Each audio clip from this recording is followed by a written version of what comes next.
For decades, the semiconductor industry followed one rule: make transistors smaller and chips become more powerful. But what happens when a company can no longer access the tools needed to continue that race? Huawei believes it has found another path. In this video, we will explore Huawei's new Tau scaling strategy, why it matters, and whether it could reshape the future of computing. For more than 50 years, the semiconductor industry has been driven by a simple idea. If manufacturers could place more transistors inside the same area, computers would become faster, more efficient, and more capable. This principle guided nearly every major advancement in modern electronics. Smartphones, laptops, artificial intelligence systems, and cloud infrastructure all benefited from this steady progression. However, reaching each new generation of chips has become increasingly difficult. The engineering challenges grow larger every year. The manufacturing equipment required to produce cutting-edge processors has become extraordinarily complex and expensive.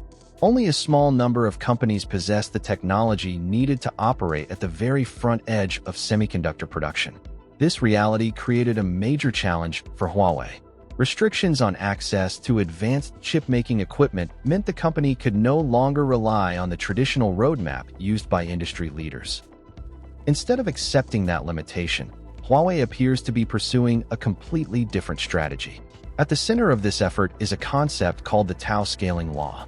Rather than focusing on the physical size of transistors, Huawei proposes that future improvements should focus on reducing the amount of time information spends traveling inside a chip. Think about a large city.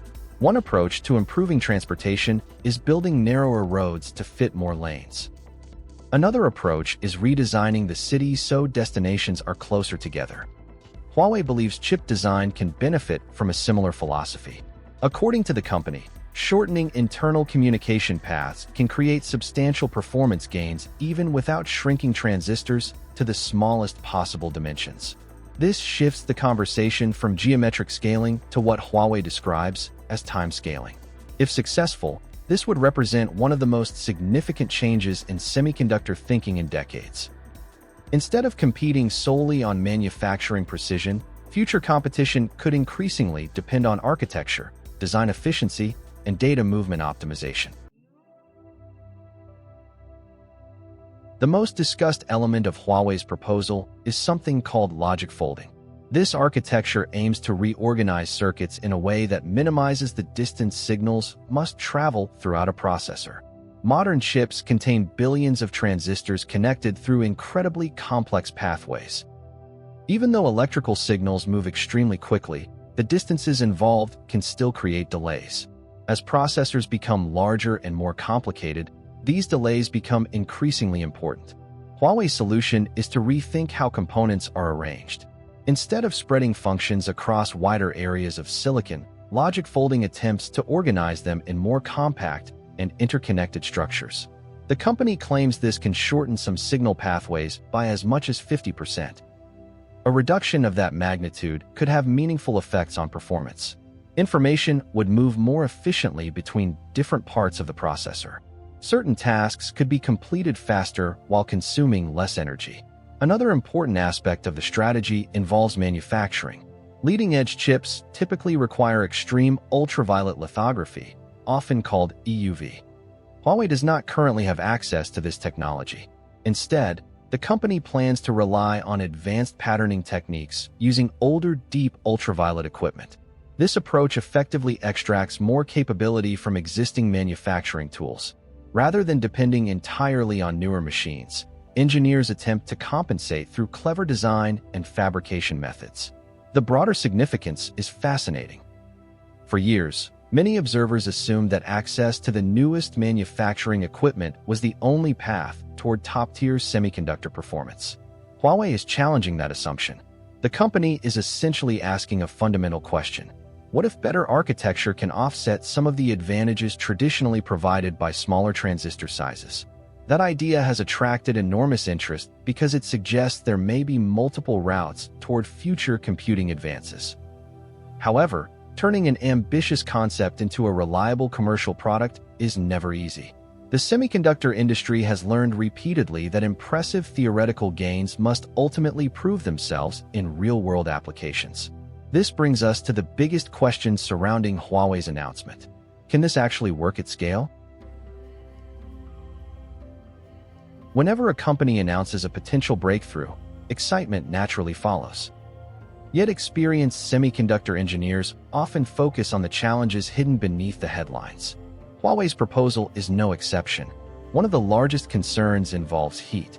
As components become more densely organized, managing temperature becomes increasingly difficult. Excess heat can reduce efficiency, limit performance, and affect long-term reliability.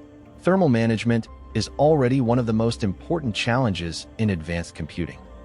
Any architecture that concentrates functionality into tighter spaces must address this issue successfully. Another challenge involves software tools. Modern processors are designed using highly sophisticated electronic design automation systems.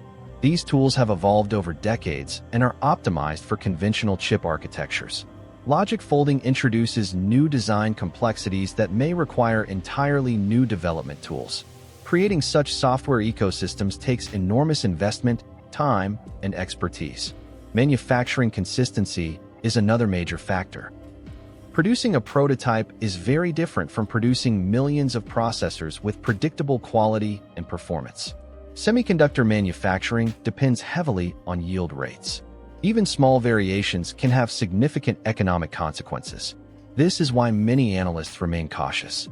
At present, Huawei has presented a vision rather than definitive proof that all targets can be achieved. The concept appears innovative and technically interesting, but the ultimate test will come through commercial deployment and independent performance evaluation. At the same time, dismissing the announcement would also be a mistake. History shows that major technological shifts often begin with ideas that initially appear unconventional. Some fail. Others redefine entire industries. The semiconductor sector has reached a point where traditional scaling is becoming increasingly expensive and difficult. As a result, companies around the world are exploring new architectures, advanced packaging, specialized accelerators, and novel approaches to computing. Huawei's proposal fits within that broader trend. Whether Tau scaling becomes an industry standard or remains a unique experiment, it highlights a growing reality. The future of computing may depend as much on creative engineering and system design as it does on shrinking transistors. That alone makes this story worth watching closely over the coming years.